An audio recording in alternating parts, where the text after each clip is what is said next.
नमस्कार, आप देख रहे हैं डेन न्यूज और मैं हूं आपकी होस्ट श्रुति। खबरों को आगे बढ़ाने से पहले आइए एक नजर डालते हैं उन खबरों पर जो बनी हैं आज की सुर्खियां।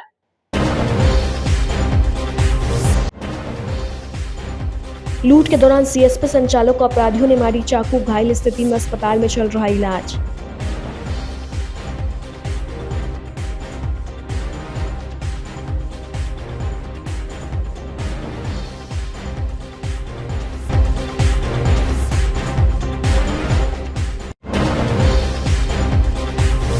भाजपा की पहली सूची पर बवाल और राय से टिकट कटने पर रामसूरत राय के समर्थकों का हंगामा। भाजपा ने पूर्व सांसद निषाद की पत्नी रामा निषाद को बनाया प्रत्याशी।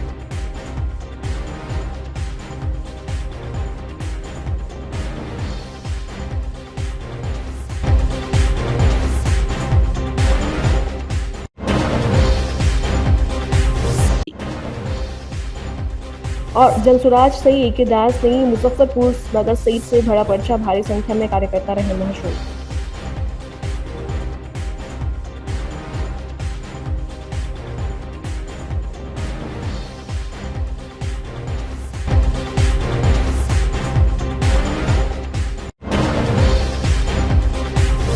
तो ये थी आज की सुर्खियां, अब खबरें विस्तार से। मुजफ्फरपुर के काटी थाना क्षेत्र में मंगलवार की सुबह अपराधियों ने दिन दहाड़े लूट की बड़ी वारदात को अंजाम दिया। जानकारी के अनुसार भटौलिया चौक के पास बिशनपुर पोखर के समीप अपाची बाइक सवार दो बदमाशों ने सीबीआई सीएसपी संचालक मिलन ठाकुर को चाकू मारकर घायल कर दिया और करीब 2 लाख रुपए व लैपटॉप लूट कर फरार हो गए।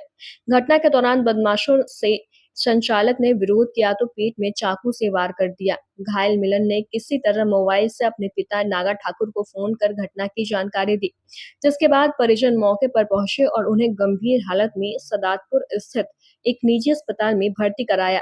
फिलहाल उनका इलाज चल रहा है। प्रत्यक्षदर्शियों के अनुसार मिलन अपने घर बिशनपुर से पल्सर बाइक पर सवार होकर कांटे स्थित सीएसपी सेंटर जा रहे थे। इसी दौरान बिशनपुर पोखर के पास पहले से घात लगाए बैठे दो बदमाशों ने उन्हें घेर लिया। विरोध करने पर अपराधियों ने कोशिश की कि चाकू मारकर कैश बैग और लैपटॉप छीन लिए। घटना की जानकारी मिलते ही काठी थाना पुलिस मौके पर पहुंची और आसपास लगे सीसीटीवी कैमरे की जांच शुरू की। वहीं पश्चिमी डीएसपी सुचित्रा कुमारी भी घटनास्थल पर पहुंची और मामले की छानबीन की। उन्हें बताया कि अपराधियों की पहचान के लिए एक टीम गठित कर छापेमारी की जा रही है और जल्द ही दोनों को गिरफ्तार किया जाएगा। जानकारी मिला है यही वहाँ के जब गए थे जहाँ उनका पल्सर लगा हुआ था तो वहाँ के ग्रामीण लोग बोला कि गोली चला। अच्छा, गोली चला तो भाई किसका गोली किसको मार दिया? तो मिलन को मार दिया बस। सब लोग लगा दौड़ने और वहाँ से लोग गया छोटा मोटा हॉस्पिटल में, कहीं कुछ हुआ होगा तो पता चला कि नहीं गोली लगा हुआ। तो ये लोग यहाँ मुजफ्फरपुर लोग भर्ती कराया और हम जिस समय सुने उस समय हम खाना खा रहे थे। तो खाना छोड़ के वहाँ से भागे गाड़ी लेके कि देखे भाई क्या हुआ। बताया जा रहा है कि उनको जो है चक्कू भी मारा गया। अब चक्कू मारा गया तो उस समय तो हम मिलन को तो देखे नहीं है, लेकिन वहाँ के लोग कह रहा है कि हवाई फायरिंग माने गोली चला है। वो हवाई फायरिंग किया कि ऐसे मारा, वो हमको लूट हाँ लूट तो हुआ है। अब कितना पैसा लुटाया गया ये नहीं बता। क्या करते थे? बैंक चलाते थे। उनके पास और भी कुछ सामान था? लैपटॉप था और पैसा कौड़ी जो रहा होगा वो था। बैंक किस चीज़ का बैंक था? सीएसपी केंद्र? हाँ एसएसपी का। कहाँ पे घटना हुआ है ये? जैसे बिशुनपुर पोखरी के पास, महानंद बिशुनपुर पोखरी के पास और भटौलिया मोड़ से 50 मीटर पीछे और बिशुनपुर गांव से 20 मीटर आगे। सन्नाटा भी है क्या वहाँ पर? वहाँ सन्नाटा है, वहाँ सन्नाटा भी है। पोखरा पर काम भी चल रहा है। वहाँ क्या चीज़ का काम चल रहा है? वो किसी प्रोसेस बन रहा है कोई कंपनी का। अच्छा, वहाँ हम लोग पहुँचे, गाड़ी वहाँ लगा हुआ था, आईडी कार्ड सब लोग छिटाया हुआ था। कितने की संख्या में थे, कुछ जानकारी मिल है? लगभग हम वहाँ पहुँचे उस समय आदमी लगभग 50-60 हुआ था। प्रथम उपचार के लिए उनको कहाँ भेजा गया था? पहले तो अपना ही चौक पर दिखाया गया था तो डॉक्टर साहब बोले देखते ही बोले कि हमसे नहीं होगा, मुजफ्फरपुर जाइए। स्थिति गंभीर है? स्थिति गंभीर बता रहे थे। क्या नाम है इनका? मिलन कुमार। उम्र कितना हुआ? उम्र उनका 25 वर्ष हुआ। 25 वर्ष। शादी भी हुआ है? शादी हुआ है पिछले साल। पिछले साल हुआ। जी। इनका घर कहाँ हुआ? भीमलपुर चौक पर। गोली जिनको लगा है उनका घर कहाँ पर? भीमलपुर चौक से 40 मीटर पूर्व गांव का नाम क्या हुआ? भीमलपुर, पंचायत बगुआड़ा, थाना कांटी, जिला मुजफ्फरपुर। पुलिस आई थी? जी, पुलिस तो आई थी, जांच जांच उच हुआ। वो आगे की कार्रवाई वही लोग ना समझेगा कि क्या करेंगे। उनका चाचा हुआ। क्या सूचना मिला आपको? कैसे कैसे घटना हुआ? चाकू तो मारिए दिया है, प्लस गोली भी किया है। उनको बोलने दीजिए ना। बताइए क्या हुआ है घटना? फायरिंगों किया, गोली भी मारे हुआ है। अच्छा, कहाँ पे घटना हुआ है? ये भटौलिया चौक से थोड़ा सा नहीं पीछे है। आपके बेटा क्या करते हैं? CST चलाता है। अच्छा, कै साल से चला रहे थे? साल भर से ऊपर होगा। किसी से झगड़ा उगड़ा या कुछ ऐसा? ना झगड़ा झंझट नहीं था किसी से। किसी से नहीं? आज कहाँ जा रहे थे? बैंक पर जा रहा था, खोलने बैंक खोलने। हाँ, तो फिर क्या जानकारी मिला उसके बाद? जानकारी मिला जे हमको फोन करके फोन मुझे किया, और जब पापा हो जल्दी अब हमारा गोली मार देला। आप लोग आए तो देखे तो हम जोले यहाँ आए तो लोग हॉस्पिटल लेकर के चल आए। लोग सब लेके गया? हाँ, बहुत आदमी था वहाँ पर। कौन सा जगह पर मतलब घटना हुआ है? ये भटौलिया चौक से थोड़ा था नहीं पीछे वो पोखरी है उसी जगह। अच्छा, वहीं पे हुआ? हाँ, वहीं पर हुआ। पैसा से भी छीना है? सब छीन लिया। क्या क्या छीना है? उस बैग में पैसा था, लैपटॉप था, उनमें जितना जो पैसा निकासी उकासी करने वाला सब कुछ था, सारा चीज उसी में था, सब छीन लिया। कागजात उगजात भी था? कागजात उगजात? हाँ, कागज वो सब था उसमें। हाँ। क्या नाम आपके बेटा का? मिलन कुमार। उम्र कितना होगा लगभग? 25। मतलब शुरू से वो यही काम में? हाँ, यही काम में है। पुलिस गई थी वहाँ पर? पुलिस को तो हम उस जगह पर थे तो नहीं थे, तो पुलिस लोग तो यहाँ हॉस्पिटल में लोग थे। तो क्या तो पूछ रहे थे आप लोग? हमसे तो पूछे हैं, और मुझे जैसे ही बतला रहे वो लिखा उनको ही बताए, तो बोलू पकड़ाएगा चोर, पकड़ाए तब ना। कितने बजे के लगभग ये घटना है? ये 10:30 के आसपास में, 10:30 पौने 11 यही है। कितना पैसा था इनके पास? पैसा तो खैर वही जानेगा, ये लेकिन कैश तो कुछ ले करके जाता है। 4.5 लाख रुपया बोल रहा है। 4 लाख? 4.5 लाख। ये लेकिन कैश ले करके वो जाता है। लेन देन वाला वो काम? हाँ, कैश ले करके जाता है। कैसे घायल हो गए? हाँ? कैसे घायल हो गए? मोटरसाइकिल पे रोक क्या? मोटरसाइकिल पे रोक ना, वो बात हमरा कहाँ कहले कहते तब ना हम जानबै, सब बताते तब ना। हम इतने जने लीजिए। हाँ, क्या नाम? बिहार विधानसभा चुनाव 2025 के लिए बीजेपी की जारी हुई पहली कैंडिडेट लिस्ट में 11 विधायकों का टिकट कट गया है, जिसमें मुजफ्फरपुर के औराई विधायक रामसूरत राय का भी टिकट कट गया है। उनकी जगह पर मुजफ्फरपुर के ड्रामा निषाद को बीजेपी ने प्रत्याशी बनाया है।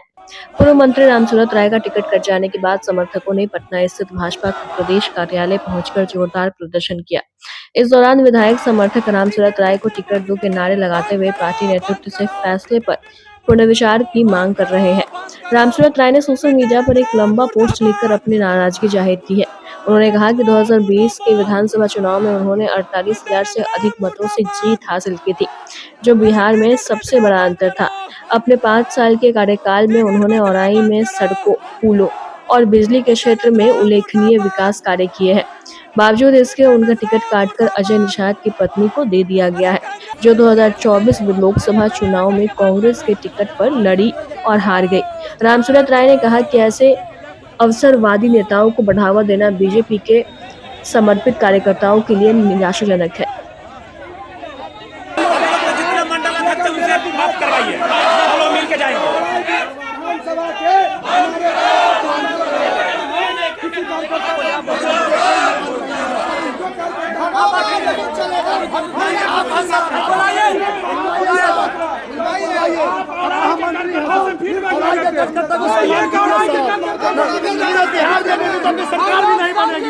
आपकी सरकार नहीं बनेगी।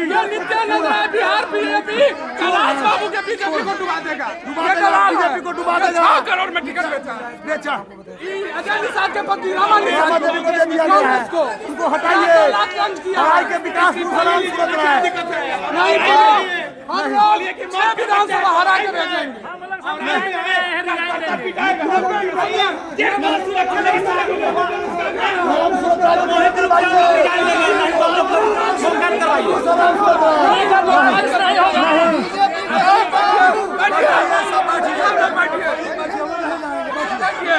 बिहार विधानसभा चुनाव 2025 को लेकर राजनीतिक सरगर्मी तेज हो गई है। नामांकन के तीसरे दिन बुधवार को जनसुराज पार्टी के उम्मीदवार डॉक्टर ए के दास ने मुजफ्फरपुर नगर से नामांकन दाखिल किया। इस सीट से अब तक 2 प्रत्याशी नामांकन कर चुके हैं। नामांकन के दौरान बड़ी संख्या में जनसुराज पार्टी के कार्यकर्ता और समर्थक मौजूद रहे। नामांकन से पहले डॉक्टर ए के दास ने शहर में जुलूस निकाला और बाबा गरीबनाथ मंदिर में पूजा अर्चना की। नामांकन के बाद डॉक्टर ए के दास ने कहा कि वे पारदर्शी राजनीति, शहर के समग्र विकास और बेहतर स्वास्थ्य सुविधाओं के मुद्दे को लेकर चुनाव मैदान में उतरे हैं। उन्होंने कहा कि जनता अब पुराने वादों से ऊब चुकी है और बदलाव चाहती है। जनसुराज का लक्ष्य साफ सुथरी राजनीति और जनता की भागीदारी पर निर्धारित शासन स्थापित करना है। उन्होंने यह भी कहा कि अगर जनता ने उन्हें मौका दिया तो वे बीमार मुजफ्फरपुर का इलाज करेंगे और स्वच्छ, सुरक्षित तथा रोजगार युक्त शहर के निर्माण की दिशा में ठोस कदम उठाएंगे। गौरतलब है कि डॉक्टर अमित कुमार दास शहर के चर्चित चिकित्सक है और लंबे समय से समाज सेवा के क्षेत्र में सक्रिय है। क्या कहेंगे, क्या प्राथमिकता रहेगी? जनता को यही कहेंगे कि हमने अपना काम किया है, अब आप हमें स्वीकार करें और इस मुजफ्फरपुर की जनता बीमार शहर को ठीक करें। पेशेंट को सर देखेंगे कि जनता को लोग का सवाल है सर। पेशेंट तो पूरा शहर ही है ना, पेशेंट तो सबको देखना है। मरीज तो हमारा पूरा शहर है, इसको ठीक करना इस बार बड़ी चुनौती है। और जिसको आप बोलते हैं डॉक्टर वाले मरीज, तो उसको भी देखते रहेंगे। एक तरफ बड़ी पार्टी और एक तरफ आपकी पार्टी, सर कहाँ कैसे देखते हैं इसको? हम इसको बहुत ही ज़्यादा अपनों की लड़ाई समझते हैं और हम समझते हैं कि जब आपका मुद्दा दिल से जुड़ा हो, आपका मुद्दा ज़मीन से जुड़ा हो, आपका मुद्दा जो है हकीकत हो, तो वो मुद्दा लोगों की भावनाओं तक तुरंत पहुंचेगा। और इस बार जो लोग अपने लोगों की बात करता हो, अपने शहर की बात करता हो, जो अपने बिहार के बारे में बात करता हो, वैसे लोगों को आगे ले जाने का अगर विधानसभा पहुंचते तो सबसे पहला काम मुजफ्फरपुर में कौन सा लगता है जो सबसे पहला काम है यहाँ की स्वास्थ्य सेवाओं को चुस्त दुरुस्त करना। यहाँ प्राथमिकता यही है कि लोगों को स्वास्थ्य जो है वो सुविधाजनक तरीके से उनके दर पर सरकार के माध्यम से मुफ्त मिलना चाहिए। बिहार विधानसभा चुनाव 2025 की नामांकन प्रक्रिया जोरों पर है। 10 से 17 अक्टूबर तक चल रहे इस प्रक्रिया में आज 14 अक्टूबर को मुजफ्फरपुर और आसपास के क्षेत्रों से कई प्रत्याशियों ने पर्चे दाखिल किए। सभी ने क्षेत्रीय विकास को बड़ा मुद्दा बनाया और जीत के दावे ठोके। सबसे पहले मीनापुर से निर्दलीय रमेश कुमार और राष्ट्रीय जनसंभावना पार्टी के जितेंद्र प्रसाद, बोछा से बजिकांचर विकास पार्टी के राजगीर पासवान ने नामांकन किया। सकरा से एसयूसीआई के राम सेवक पासवान, कुढ़नी से एसयूसीआई के अजय कुमार सहनी, मुजफ्फरपुर से जनसुराज पार्टी के अमित कुमार दास ने दाखिल किया। काटी में एसयूसीआई के लाल बाबू राय, लोक चेतना दल के आनंद कुमार झा और निर्दलीय उमेश पासवान व देवनारायण शाह, बरुराज से एसयूसीआई के माधव भक्त और साहेबगंज से एसयूसीआई के सुखारी दास ने भी पर्चा जमा किया। नामांकन के बाद सबने विकास, शिक्षा, स्वास्थ्य, रोजगार और समावेश के वादे किए। इससे पहले 10 अक्टूबर को राष्ट्रीय जनसंभावना पार्टी के वीरेंद्र कुमार ने नामांकन किया। 10 और 12 को अवकाश रहा। 13 अक्टूबर को मीनापुर से एसयूसीआई के शिव कुमार यादव ने शिक्षा, स्वास्थ्य मजबूत करने का ऐलान किया। साहेबगंज से निर्दलीय शैलेंद्र कुमार सिंह ने बुनियादी ढांचा, रोजगार पर फोकस किया। मुजफ्फरपुर से लोक चेतना दल की धनवंती देवी ने महिलाओं के उत्थान की बात कही। सभी ने जीत का दावा किया। चुनाव आयोग ने कड़ी सुरक्षा लगाई है। मतदाताओं में उत्साह है। अब प्रचार और मतदान पर नजरें। बिहार की सियासत की दिशा यही तय करेगी। सब पार्टी और सब नेताओं को तो बार बार आपने देखा है, इसमें कोई नया चेहरा उनके सामने नहीं है। जो वर्तमान सरकार है या पूर्व की सरकार हो, उन्हीं के जो कैंडिडेट हैं, इसमें कोई नया चेहरा नहीं है, न वो लोगों में कार्य करने की कोई क्षमता है। हम लोग युवा साथी और सम्मानित जनता से अनुरोध करते हैं कि एक बार, सब लोग को तो देख लिए, एक बार लोक चेतना दल को मौका दीजिए और हम लोग कांटी विधानसभा क्षेत्र के जो हर एक कार्यालय में आपके हर जगह पर आपको भ्रष्टाचार के अलावा आपको बिना भ्रष्टाचार किए हुए कोई काम नहीं होगा। कोई भी काम करवाने जाइएगा विधानसभा क्षेत्र में, और सरकार का जो स्कूल का व्यवस्था है वो भी ध्वस्त है, स्वास्थ्य व्यवस्था भी ध्वस्त है, कानून व्यवस्था का तो नामे नहीं लीजिए। कोई भी अपहरण हो, लूट हो, चाहे किसी भी तरह का बड़ा घटना होने पर जब मीडिया में आता है तब जाकर संज्ञान लेते हैं, नहीं तो प्रशासन उस पर कोई कार्रवाई नहीं करते। अगर घूस दीजिएगा तो आपका काम हो जाएगा। तो इस जी 95 कांटी विधानसभा क्षेत्र से मैं निर्दलीय के रूप में उमेश पासवान नामांकन करने आया हूँ। इसके पहले भी मैं पूर्व में 2 बार विधानसभा कांटी से मैं निर्दलीय के रूप में लड़ा था और इस बार जो है तीसरी बार मैं लड़ने जा रहा हूँ।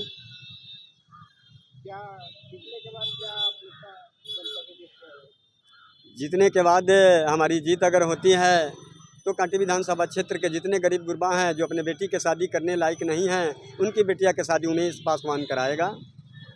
और पूर्व के विधायक द्वारा जो भी रोड अपेक्षा किया गया है उसका मैं निर्माण करूंगा। ढेर सारी बातें, लेकिन अभी हम क्या कह सकते हैं। सवाल है वो महंगाई है, बेरोजगारी है, महिला उत्पीड़न है। इस देश के अंदर में खासकर सूबे बिहार में प्रत्येक दिन 3 महिलाओं का रेप हो रहा है।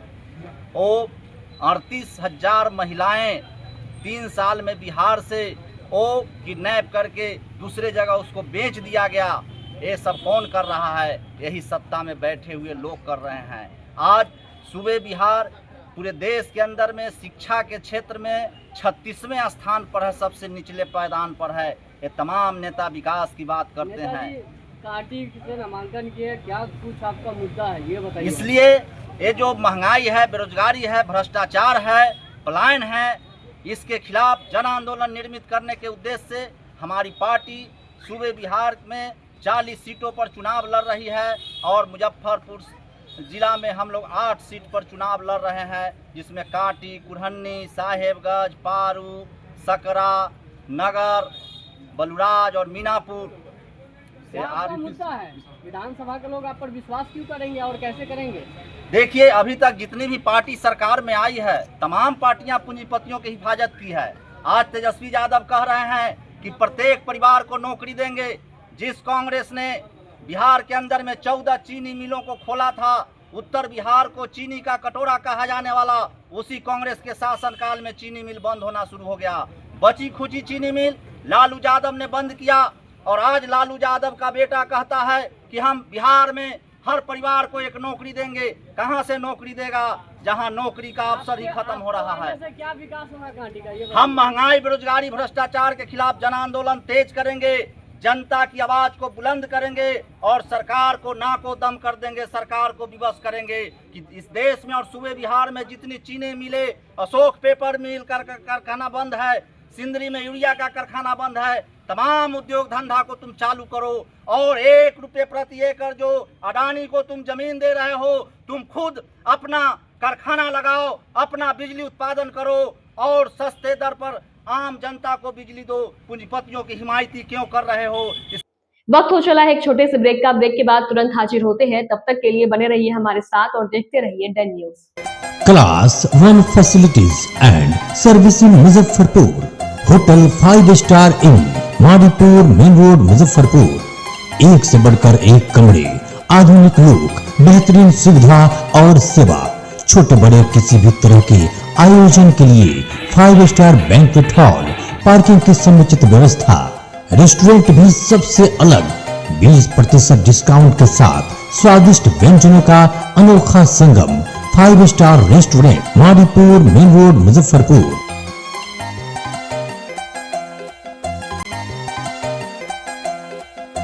ब्रेक के बाद एक बार फिर से आपका स्वागत है। तो लिए बढ़े चलते हैं आपको अगली खबरों की ओर। बिहार विधानसभा चुनाव के आते ही मुजफ्फरपुर 94 विधानसभा सीट पर चुनावी माहौल गर्म होता जा रहा है। इस सीट को लेकर यहाँ के युवा में काफी उत्साह नजर आ रहा है। चाय के दुकानों पर हो रही बातचीत में मुजफ्फरपुर के युवा अपने अपने विचार खुलकर रख रहे हैं। खास बात यह है कि इस बार मुजफ्फरपुर 94 विधानसभा सीट पर त्रिकोणीय मुकाबले की संभावनाएं जोर पकड़ रही है, जिससे चुनाव काफी दिलचस्प बनने वाला है। युवाओं का मानना है कि मुजफ्फरपुर 94 सीट पर एनडीए, महागठबंधन और जनसुराज पार्टी के बीच कड़ी टक्कर होगी। और क्या कुछ कहा युवाओं ने, आइए आप खुद सुनिए। अभी हम एक जस्ट अभी कहे हैं कि प्रत्याशी या पार्टी कोई खराब नहीं होता है, बस एक विजन एक होना चाहिए। मेरे ख्याल से एक सिस्टम पे चले, हर एक वार्ड मोहल्ले में जो उनका क्षेत्र होता है और वहाँ पे एक सिस्टम से एक प्रतिनिधि के रूप में कार्यरत कोई अस्थायी रूप से करे। जो विगत 5 साल के जो कार्यकाल होते हैं उसमें जन समस्या लगभग 50% कहें तो वहीं पे ठीक हो जाए। और ऐसे ऐसे जो विधायक जी के समस्या रहता है, खुश कौन हुआ आज किसी से, हर किसी से। अपने घर में 5 लोग को खुश नहीं रख सकते हैं, लेकिन सिस्टम से चलेंगे तो उसमें है कि रैंकिंग कुछ अच्छा आएगा जिससे कि गाड़ी चलते रहे। इस बार के बदलाव चाहते हैं या फिर देखिए, प्रकृति का नियम ही है बदलाव। बदलाव समय पे हो तो सही है। हर एक को मौका देना चाहिए, हर एक को देखना चाहिए। जिस हिसाब से प्रत्येक नौकरियां आती है, लोग भरना आते, हर एक डिपार्टमेंट में भरते हैं, उस हिसाब से इसमें भी है बदलाव। अगर हो तो हर सरकार को देखना चाहिए, प्रायोरिटी देना चाहिए। हर एक कैंडिडेट को भी देना चाहिए, ये नहीं कि कोई कैंडिडेट कंटिन्यू आ रहा है उसको नहीं, अलग कैंडिडेट को भी प्रायोरिटी देना चाहिए कि देखें इनमें काबिलियत कितना है करने का, काम करने का। तो पार्टी को भी मौका देना चाहिए परिवर्तन के तौर पे, अब कैंडिडेट को भी देखना चाहिए, एक बार मौका देके। हम तो चाह रहे हैं कि प्रत्याशी ऐसा प्रत्याशी आवे कि जो शहर को विकास करे, रोजगार में विकास हो, शिक्षा में विकास हो, स्वास्थ्य में विकास हो, गली मोहल्ला में जो नाला वाला के जो समस्या है उस सब का विकास हो। अभी जो जनप्रतिनिधि है उसे कुछ नहीं है काम से, उतना तो नहीं है, लेकिन जो है अभी मतलब बेहतर हाँ होना चाहिए। 10 नंबर में कितना नंबर दीजिएगा विधायक को कामों को देखते? 3 नंबर। 3 नंबर। हाँ। इस बार कैसा रहेगा चुनाव?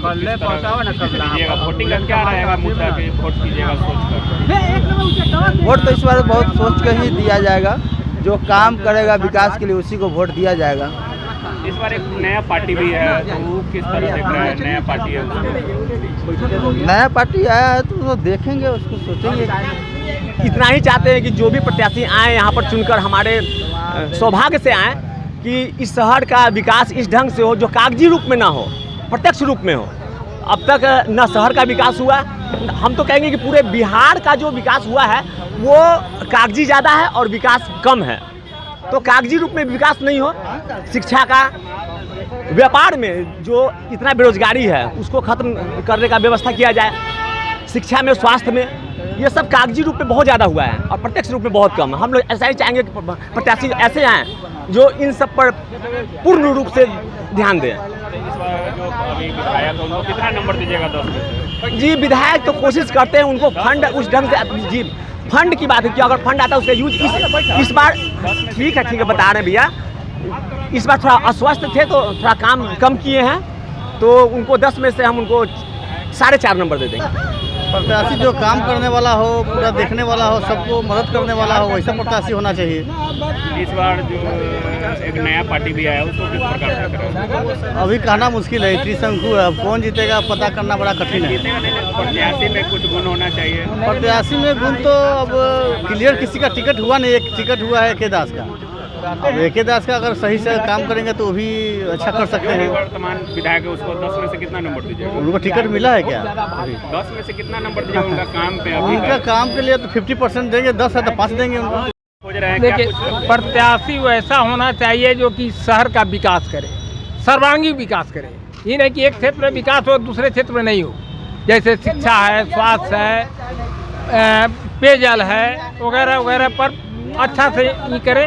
लेकिन यहाँ जो भी प्रत्याशी आज तक हुए हैं पर्टिकुलर काम करते हैं। पर्टिकुलर काम करने से आम जनता को फायदा नहीं ना होगा। इस पर टोटल जनता का ध्यान रख करके करना होगा। तो अभी हम लोग का यही इरादा है कि बदलाव होना चाहिए, बदलाव होना चाहिए, चाहे कोई भी हो, बदलाव होना चाहिए। अच्छा प्रत्याशी देख करके, अच्छा पार्टी देख करके आदमी को वोट देना। इस बार एक नई पार्टी भी आई है, उसको किस प्रकार से? हमको तो सबसे बढ़िया लग रहा है जनसुराज, हमको सबसे अच्छा लग रहा है जनसुराज। क्या कि कोई 20 साल हो गया, कोई 15 साल हो गया, कोई 30 साल हो गया, कोई 40 साल हो गया, कांग्रेस से लेकर के अभी तक, जदयू चाहे भाजपा लेकर के अभी तक जो भी गढ़ आए हुए हैं उसको समाप्त करके एक बार नया चांस 5 साल के लिए दिया जाए, ताकि वो फिर 5 साल में नहीं करेगा तो हटाया जाएगा। जनता को मालिक होता है ना, 5 साल के बाद में तो ही भी करेगा। और अभी का जो विधायक उसको 10 में से कितना नंबर दीजिएगा? हम तो 0 नंबर देंगे। मुजफ्फरपुर के अहियापुर थाना क्षेत्र के बैरिया पुरानी मोतिहारी रोड स्थित फर्जी वीजा और नकली एयर टिकट पर विदेश भेजे जाने के नाम पर लगभग 300 से ऊपर लोगों के साथ करोड़ों की ठगी मामले में मंगलवार को जिला प्रशासन के निर्देश पर मजिस्ट्रेट और कांड के अनुसंधानकर्ता और पुलिस बल के साथ फर्जी कंपनी के कार्यालय का ताला तोड़कर छानबीन की गई। इस दौरान वीडियोग्राफी भी कराई गई। छानबीन के दौरान कार्यालय के अंदर से कंप्यूटर के मॉनिटर कीबोर्ड, कई पासपोर्ट सहित कई दस्तावेज को पुलिस ने जब्त किया है। हालांकि इस मामले में सोमवार को पीड़ित लोगों ने डीएम सुब्रत कुमार सिंह और सिटी एसपी कोटा किरण कुमार से मिलकर गुहार लगाया था। पीड़ितों ने डीएम और सिटी एसपी को लोगों ने सामूहिक आवेदन देकर न्याय की गुहार लगाई है। मौके पर मजिस्ट्रेट ने बताया कि कार्यालय के अंदर मिले सभी सामान को जब्त किया जा रहा है। वरीय अधिकारी के निर्देश पर कार्यालय को सील बंद कर आगे की कार्रवाई की जाएगी। है जांच के बाद ही पता चलेगा। अभी तो क्या निर्देश दिया गया था सर? निर्देश दिया गया था यहाँ को सील, वरीय पदाधिकारी का आदेशानुसार यहाँ सील करने का आदेश दिया गया था। क्या आरोप लगा था सर? क्या क्या हुआ था यहाँ? अभी जांच हो रही है, अभी जांच होने के बाद ही पूरी जानकारी हो इकट्ठा करने के बाद ही पता चलेगी। सर क्या क्या जब्ती की गई है इसमें? जब्ती में 2 पीसी है और सीपीयू किसी में नहीं है, मॉनिटर है, कीबोर्ड है। ऑफिस को सील भी किया जाएगा? ऑफिस सील होगी। कुछ युवकों का कहना है कि पासपोर्ट हमारा है, पासपोर्ट हमारा है, वो वरीय पदाधिकारी के देख रेख में उसको डिस्ट्रीब्यूट किया जाएंगे। अभी सर का जो वरीय का आदेश होंगे उसके अकॉर्डिंग वो डिस्ट्रीब्यूट किया। विदेश जाने के नाम पे फ्रॉड गिरी हुआ यहाँ से पारस मॉल से। पारस मॉल में एक इम्पेरियल ऑफिस खोल करके जो है ना खोले हुआ था, जिसमें हम लोग बाहर का बांट देख करके वेस्ट अफ्रीका का बेनिन के लिए देख करके आया था। और आने के बाद सब कुछ सही हुआ, मेडिकल कराया, वीज़ा भेजा और टिकट दिया, पैसा 1-1 लाख रुपया सबसे लिया। बाद में एयरपोर्ट जाने के बाद वो टिकट फर्जी निकला, वीज़ा फर्जी निकला। तो हम लोग वापस यहाँ आए। आने के बाद केस दर्ज किया 8 तारीख को। उस दिन से हम लोग आना जाना किए हुए यहाँ, आते जाते जो है आज जा कर के मजिस्ट्रेट बहाली हुआ। हम लोग के सामने में जो है लॉक तोड़ा गया, शटर तोड़ा गया। शटर तोड़ करके उसमें जो सामान सब है उसमें वो निकला। और हम लोग का जो पासपोर्ट था वो पासपोर्ट भी अंदर ही में है। जो एसआई सर बोले हैं कि हम लोग ये सबको थाने पे लेकर के जाएंगे और थाना पर जो है वेरिफिकेशन करके जिसका है उसको दे दिया जाएगा। क्या क्या जब्त किया गया है? ये 2 सिस्टम है, एक सीपीयू तो उसका गायब है, सीपीयू है ही नहीं है, और एक पैसा गिनने वाला मशीन है और एक जीरोक्स मशीन है। लगभग कितने लोगों के साथ ठगी की गई थी? 300 प्लस आदमी है इसमें सर। बालाजी परिवार का मुजफ्फरपुर के रामबाग स्थित अंकित गुप्ता के आवास पर बैठक आयोजित किया गया, जिसमें इस सत्र 2025 से 27 के लिए संगठन की कार्यकारिणी की घोषणा की गई। सर्वसम्मति से अमरेंद्र अमर अध्यक्ष, विकास श्रीवास्तव महासचिव व राजकुमार राजपाल कोषाध्यक्ष बनाए गए। मुख्य संरक्षक कथावाचक गुप्तेश्वर पांडे, पूर्व डीजीपी बिहार, अस्थायी संरक्षक सुनील ठाकुर, संरक्षक श्याम भीम सेरिया, शिव शंकर प्रसाद साहू, उमेश सिंह, राम बाबू सिंह व कौशल किशोर को उपाध्यक्ष, मनोज सिंह, अशोक अंदाज को सचिव, शंकर सूरी, अशोक तिवारी को संगठन सचिव, अभिषेक आर्य को सह संगठन सचिव, अंकित गुप्ता, राहुल आनंद उर्फ सोनू अंकेशक, रवि कुमार मीडिया प्रभारी, पलक श्रीवास्तव व कार्यक्रम संयोजक मनोज कुमार दबंग को मनोनीत किया गया। इसके अलावा 51 कार्यकारिणी सदस्यों के नाम की भी घोषणा की गई। मौके पर कार्यकारिणी सदस्य श्याम कुमार, संजय गुप्ता, विकास कुमार, शशिरंजन शुक्ला, किशन राजपूत, पवन जायसवाल, बब्बू कुमार, ब्रिजेश कुमार सहित अन्य लोग मौजूद रहे। आज बालाजी परिवार के कार्यकारिणी की एक विशेष बैठक अंकित गुप्ता जी के आवास पर हुई है, जिसमें बालाजी परिवार के अध्यक्ष के रूप में मुझे चुना गया है और साथ में महासचिव विकास श्रीवास्तव और कोषाध्यक्ष राजकुमार राजपाल को चयनित किया गया है।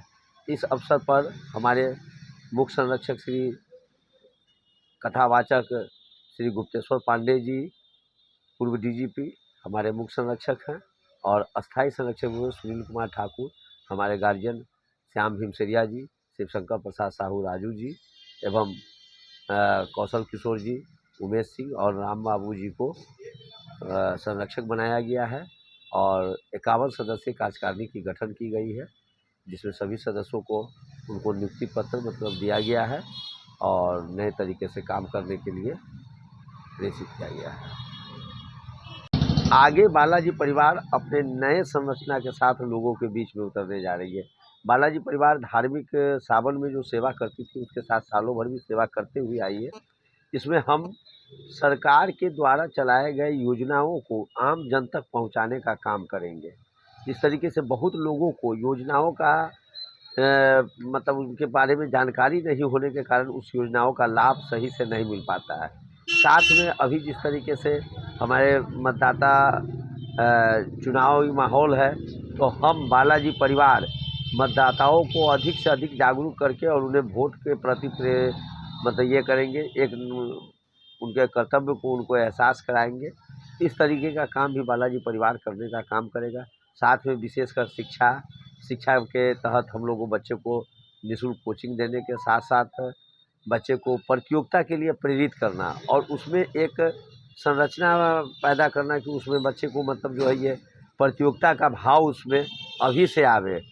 आज की खबरों में बस इतना ही। कल फिर मिलेंगे कुछ नई खबरों के साथ। तब तक के लिए हमें दीजिए इजाजत। नमस्कार। Class 1 facilities and servicing Muzaffarpur, hotel 5 star in, Mauripur main road Muzaffarpur. एक से बढ़कर एक कमरे, आधुनिक लोक, बेहतरीन सुविधा और सेवा। छोटे बड़े किसी भी तरह के आयोजन के लिए 5 स्टार बैंक्वेट हॉल, पार्किंग की समुचित व्यवस्था, रेस्टोरेंट भी सबसे अलग 20% डिस्काउंट के साथ स्वादिष्ट व्यंजनों का अनोखा संगम। 5 star restaurant, Mauripur main road Muzaffarpur.